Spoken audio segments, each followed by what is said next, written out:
Hola a todos, hola a todas. Para celebrar este día en el que estamos llegando a final del curso y empiezo un poco a ver en el horizonte las vacaciones de verano, algunos días en el Mediterráneo, aprovechando el sol y escapando un poco de la lluvia, de este orvallo que está haciendo en Asturias. Pero sobre todo con ocasión de recibir muy felizmente, muy alegremente en mi buzón de correo ordinario, no ya el mail de siempre que nos acompaña, este libro que si me seguís en las publicaciones que tengo en Facebook, en el Facebook dedicado también con mi nombre, pero también a este canal o a esto que trata de ser un foro filosófico de determinado estilo, filosofía con flow. Habréis visto hace, bueno, cosa de 15 días, quizá algo menos de un mes, cómo dedicaba algunas de las publicaciones, tanto en forma de comentarios como de citas que os presentaba o que quería compartir también con las demás personas, de un libro que me fue confiado para su lectura y para su reseña, de este filósofo y jurista tan profundo y sobre todo mmm, tan extraño en los tiempos que corren, que no son para nada amorales ni inmorales,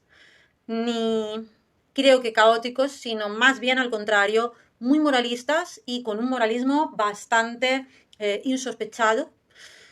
y también bastante inconsciente y irracional en el peor de los sentidos. Con esto no quiero decir que vivamos ni en la mejor ni en la peor época del mundo, por supuesto, nada más lejos de mi mirada estructuralista, postestructuralista incluso, que hacer este tipo de totalismos progresistas, para nada. Pero en cuanto a lo que se refiere al sistema penal, si bien este fue cruel, creo que en toda su historia, asistimos ahora, en estos momentos contemporáneos, a una popularización de la pena, incluso por parte de sectores que siempre habían estado alejados de esta forma de pensar, como son los sectores situados políticamente más a la izquierda. Yo, por ejemplo, que viví dentro de España, dentro del Estado español, de toda mi vida, aunque en diferentes regiones, pues bueno, vi desde pequeña, nací en el año 78, bueno, pues a lo largo de todo este tiempo vi cómo se iban sucediendo algunos cambios en el derecho penal. El que más recuerdo es el del 95, porque justamente yo estaba estudiando primero de Derecho y se nos vino a la facultad a presentar el código del 98. Lo hizo el juez Belloc y me sorprendió para bien. Ese código despenalizaba algunas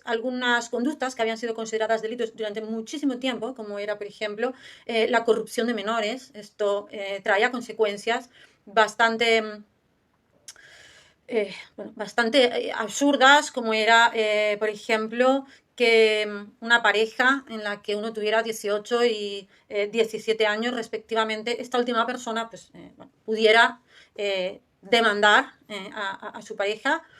por mantener relaciones con ella, con esa persona, incluso aunque fueran relaciones bastante inocentes, ¿verdad? Hay que decir también que no solo era un delito que se podía perseguir por parte de la propia persona, cosa que no solía ocurrir, pero sí quizá a veces de familias poco contentas con, bueno, pues con los noviazgos que sus hijas, sus hijos, sus hijas pudieran tener. Bueno, esto solo es un ejemplo por el cual quiero mostrar cómo en el 95 vivimos un nuevo código penal en el que se rebajaban las penas, todas las penas o casi todas, de acuerdo a un pacto que estaba bueno entre lo que era la socialdemocracia, por ser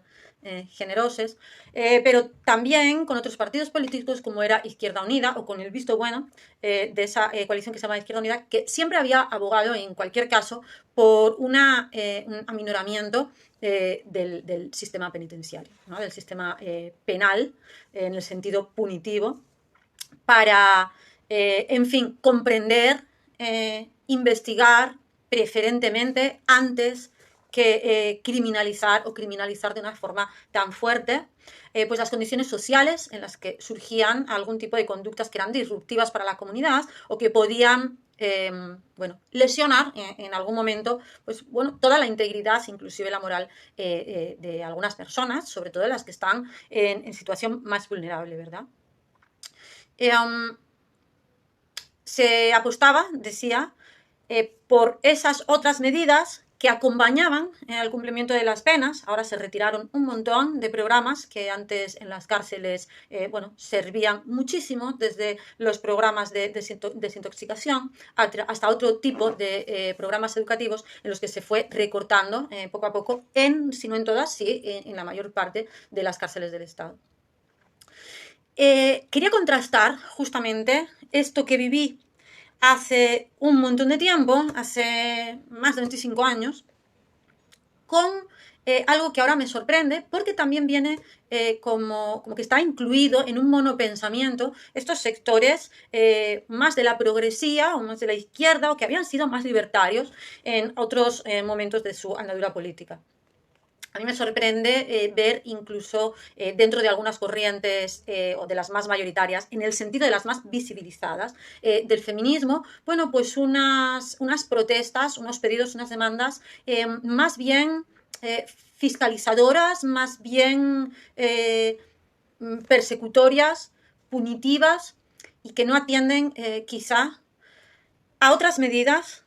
pero también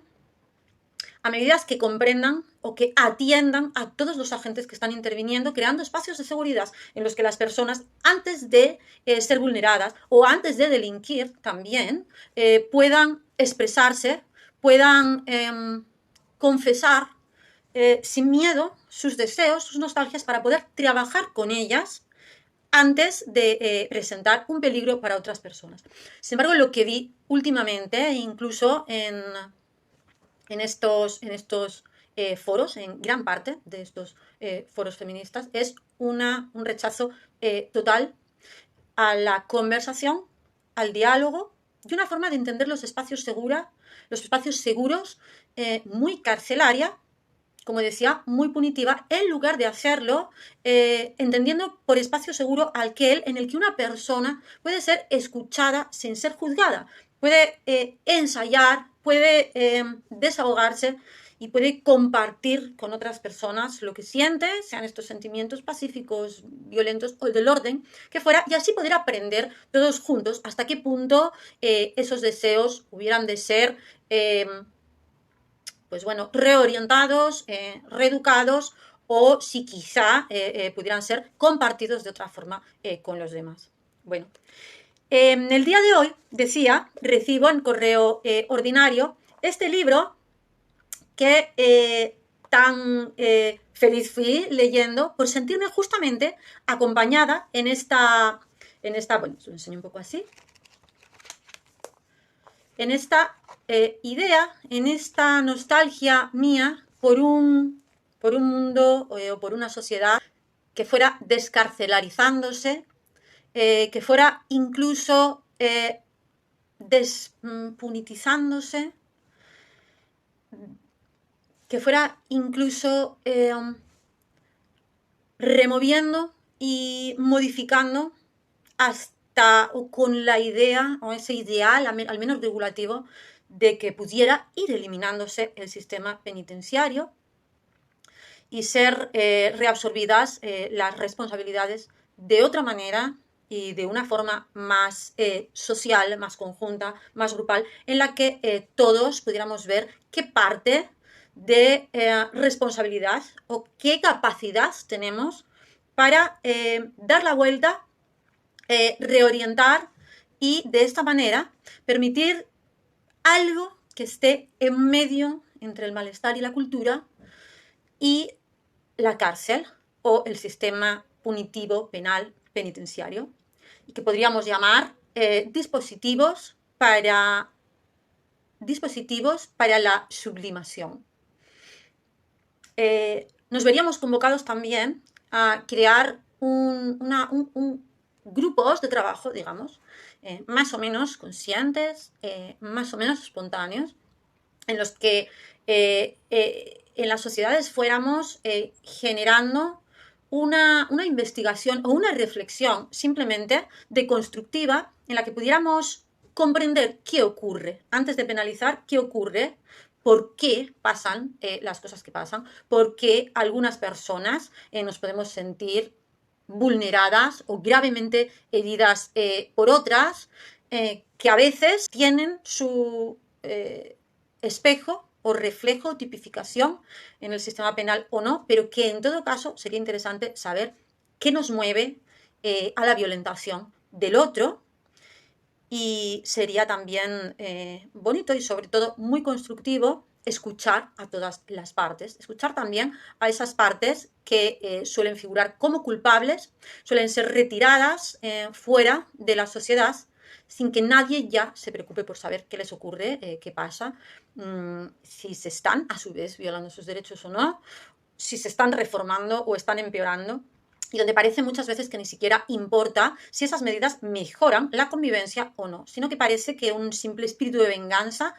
promoviera y diera sentido a la repetición un tanto irreflexiva de este tipo de medidas y de correcciones. Bueno, en este sentido es que este libro de Alejandro Nava-Tovar, Populismo punitivo, me ha acompañado en este espíritu que yo tengo anticarcelario, y que no sé si de una forma paradójica o de una forma coherente va acompañada de mi carácter como consumidora compulsiva de series policiales, pero también con este corazón, vamos a decir, anticarcelario que antes mencionaba, sintiéndome también muy insumisa desde temprano, desde la infancia, respecto del orden familiar y de otras instituciones que recrean también esos juegos de mando, de imperativo, de ley, de orden, de obedecimiento y por tanto de jerarquía y de desigualdad a la hora de establecer responsabilidades y de repartir culpas y de reconocer también las bondades de otros. Si primero, esto siempre creo que es el primer dispositivo de control, de disciplinamiento en épocas más antiguas, es la familia, o más generalmente el adulto sobre el infante. Esto se va prolongando con una infantilización de todas aquellas capas de la sociedad que de algún modo son moralmente estigmatizadas y marginalizadas. Y por supuesto, la población presidiaria se encuentra en la pirámide de este estigma y de esta desatención y de esta máxima vulnerabilidad. Por eso me parece que es muy importante leer este libro, que no trata de concienciarnos sobre estas cosas que yo estoy comentando, sino de hacer un análisis, una observación muy bien documentada y también muy reflexionada y muy teorizada sobre qué es lo que mueve el espíritu de venganza en nuestra sociedad y cómo se va a plasmar en los ordenamientos jurídicos de los diferentes estados. Me gustaría intercalar en esta reseña, que es una enérgica recomendación también de la lectura de este libro, me gustaría también intercalar algunas citas que he logrado extraer y que me parecen especialmente interesantes o especialmente expresivas de lo que sería la esencia, el espíritu de esta obra de investigación, de reflexión y, en definitiva, de filosofía del derecho. La opinión pública y las redes sociales hoy más que nunca ceden a diversas tentaciones autoritarias en nombre de castigar a los enemigos del orden. Tal vez, acaso, este discurso amenaza con volverse una narrativa totalizadora. En el campo del derecho penal y la criminología, esta narrativa procede discursivamente de la idea de que solamente los linchamientos mediáticos o físicos y el aumento de las penas privativas de libertad lograrán terminar con la impunidad y con los enemigos de la sociedad. Esta situación permite que el populismo punitivo crezca a partir del rencor social y dé lugar a una política criminal irracional. Aquí terminaría esta cita que escogí justamente en Facebook para presentar la lectura de este libro bajo la idea de por qué leer populismo punitivo y con la intención también de que se supiera un poco o que se intuyera por dónde va la significación de este título, populismo punitivo, ya que sé, y el autor también conoce, es algo que despeja al principio de la obra, que la palabra populismo es una palabra demasiado equívoca y que sobre todo en política se ha utilizado pues para desmerecer gran parte de las opciones de administración política de la comunidad que podemos encontrarnos bajo las siglas bien de partidos, organizaciones o movimientos sociales. Quizá unas veces se ha utilizado peyorativamente con más razón, otras menos, pero queda ahí un poco en el equívoco. En este caso, al tratarse de algo específico, el populismo punitivo, vamos a ver que tiene una raíz y una claridad de conceptos que se nos presentan en esta obra que nos permite pues conocer cuál es la historia de este término, de dónde viene, a qué estaría haciendo referencia y cómo se fue perfilando. Y de esta forma desambiguar esto que sería el populismo, al menos en lo que es el terreno referente al derecho, concretamente al derecho penal. Voy a leeros otra cita que contribuye, me parece, a que este término,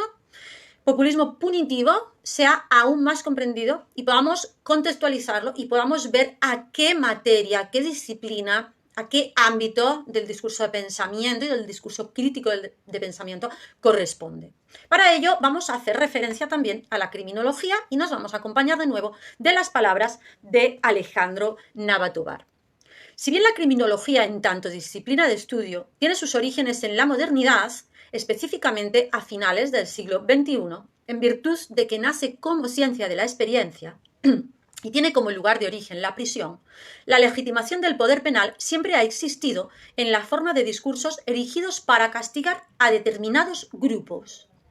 La demonología bien puede contar como una primera teoría criminológica. Avanzamos un poco en el texto que nos ocupa y unas cuantas páginas más adelante podemos continuar un poco viendo los precedentes del concepto, de la idea que nos ocupa. Dice así: la degradación de las personas delincuentes a enemigas incorregibles de la sociedad es fundamental para contrarrestar discursos humanistas o basados en los derechos humanos. Así como Schmitt decía que lo político indica el grado de intensidad, el discurso de la guerra a la delincuencia se basa en el grado de intensidad de ciertos crímenes para borrar la diferencia entre ciudadanos y delincuentes y de esta forma alcanzar consenso social suficiente para considerarlos a ellos enemigos de la sociedad frente a un nosotros amigo de la sociedad. Yo diría que además el señalamiento moral hacia determinados individuos a raíz de un supuesto delito, o ni siquiera a raíz de la presunción de su peligrosidad, o ni siquiera cuando esa presunción viene dada por informes, vamos a llamarlos tecnocráticos, sino incluso cuando surgen de un simple rumor, resulta que estamos ante un rumor muy específico que se convierte en juicio, que conforma, como sabemos, un juicio paralelo, que a veces lo escuchamos en la calle, en los medios de comunicación, como en la atmósfera que nos rodea y que puede acabar con la vida social de una persona. Cuando decimos acabar con la vida social de una persona, decimos prácticamente acabar con la vida de una persona que, como sabemos, siempre me gusta recordar la etimología de esta palabra, persona, no es lo mismo que ser humano, no está hablando o indicando la especie a la que perteneciéramos, sino que nos habla de la máscara, de esa máscara personare, para sonar, que en los teatros griegos y romanos los actores se ponían para interpretar un papel y poder amplificar su voz siendo visible y siendo audible, sobre todo, para un público. Bueno, teniendo en cuenta que en la sociedad también nos comportamos de acuerdo a un comilfo, un, un conjunto de costumbres y unas expectativas, podemos seguir hablando de máscara sin forzar demasiado las palabras y en todo caso siendo fieles a esta etimología del término. Acabar con la vida social de una persona cuya esencia, cuya máscara tiene el sentido de desenvolverse socialmente, es acabar muy probablemente con la vida, a veces por circunstancias tan aleatorias y tan crueles y tan irracionales como las escenas que vienen construidas por los juicios paralelos y mediáticos que van a condicionar haciéndose con reclamas sociales o interpenetrando como un fantasma en lo social, como un fantasma que despertara ese odio, ese instinto de venganza, o simplemente que diera letra, que diera un canal para que ciertas amarguras, ciertas violencias reprimidas que podemos tener adentro salgan encontrando un cabeza de turco, como se solía decir, y así poder desatarse sin entrar uno a formar parte justamente de esa delincuencia o de ese delincuente que nos sirve para desatar nuestra furia sin mayores consecuencias. Voy a terminar para que no sea demasiado excesiva o amplia o cargante esta reseña y más bien os motive, os dé las ganas de leerlo. Yo quiero proponerme como aval de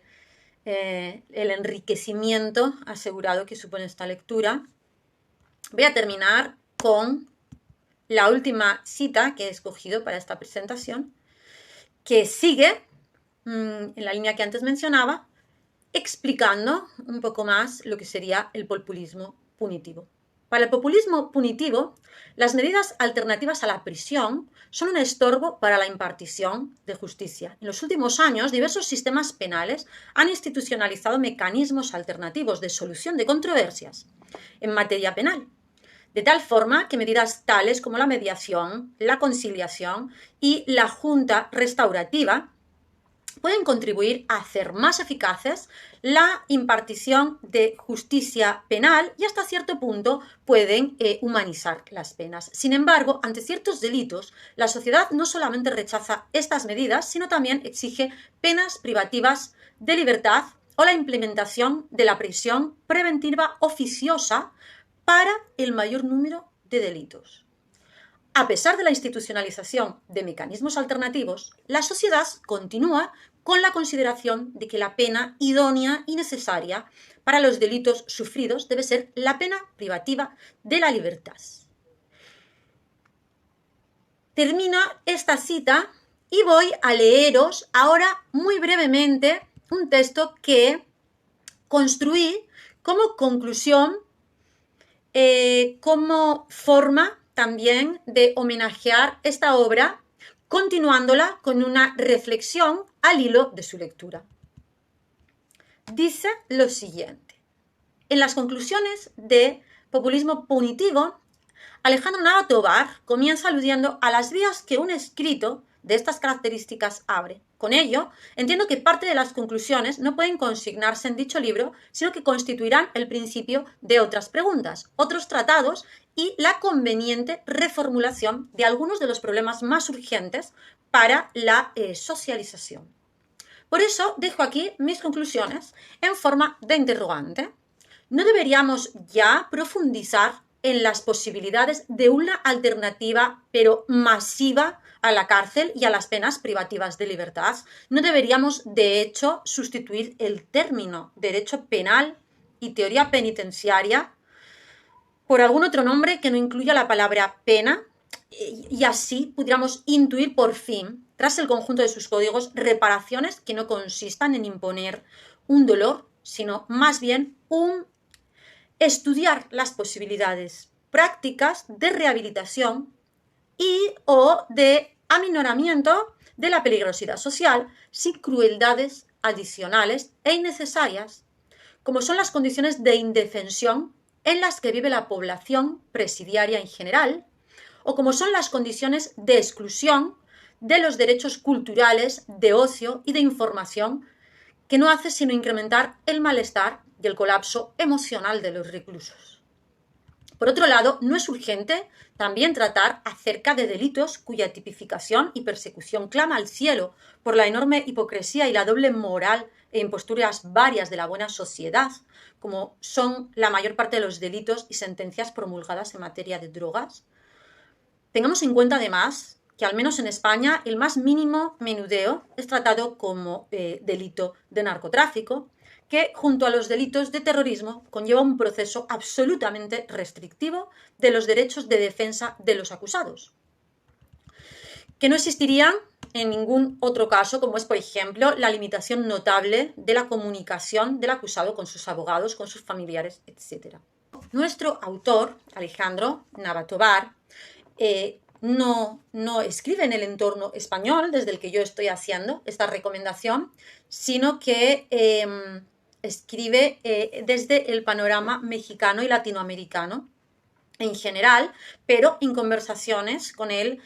más o menos corrobora este tipo de situaciones tan crueles, tan injustas y tan hipócritas como las que se producen en este caso mencionado, que es el de la persecución del narcotráfico. Este delito es solo uno, entre otros, pero me gustó mencionarlo y me gustaría que trajera mayores reflexiones, sobre todo por esta extrema desproporción entre las drogas, el consumo y menudeo de drogas, que es no solo habitual, sino absolutamente implantado en nuestra cultura. Todos nos drogamos, todos nos drogamos. Sin embargo, resulta que desde el lado penal, si uno tiene la mala suerte de caer en un proceso penal y de caer finalmente en la cárcel, va a experienciar seguramente los peores males y un torcimiento en la continuación de su proyecto vital tan aniquilador que, bueno, no deja de resultar sorprendente, ¿verdad? Hipócrita, cómo una persona puede pasar a ser el otro más despreciado, más abandonado en una cárcel, más expropiado de los recursos para salir de esta terrible situación en la que ha caído,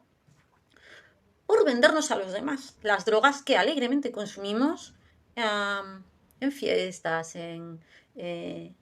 casamientos, en cumpleaños, en todo tipo de festejos o a veces incluso en la cotidianidad más ordinaria. Me parece que poner en espejo estas dos realidades puede servir para, de nuevo,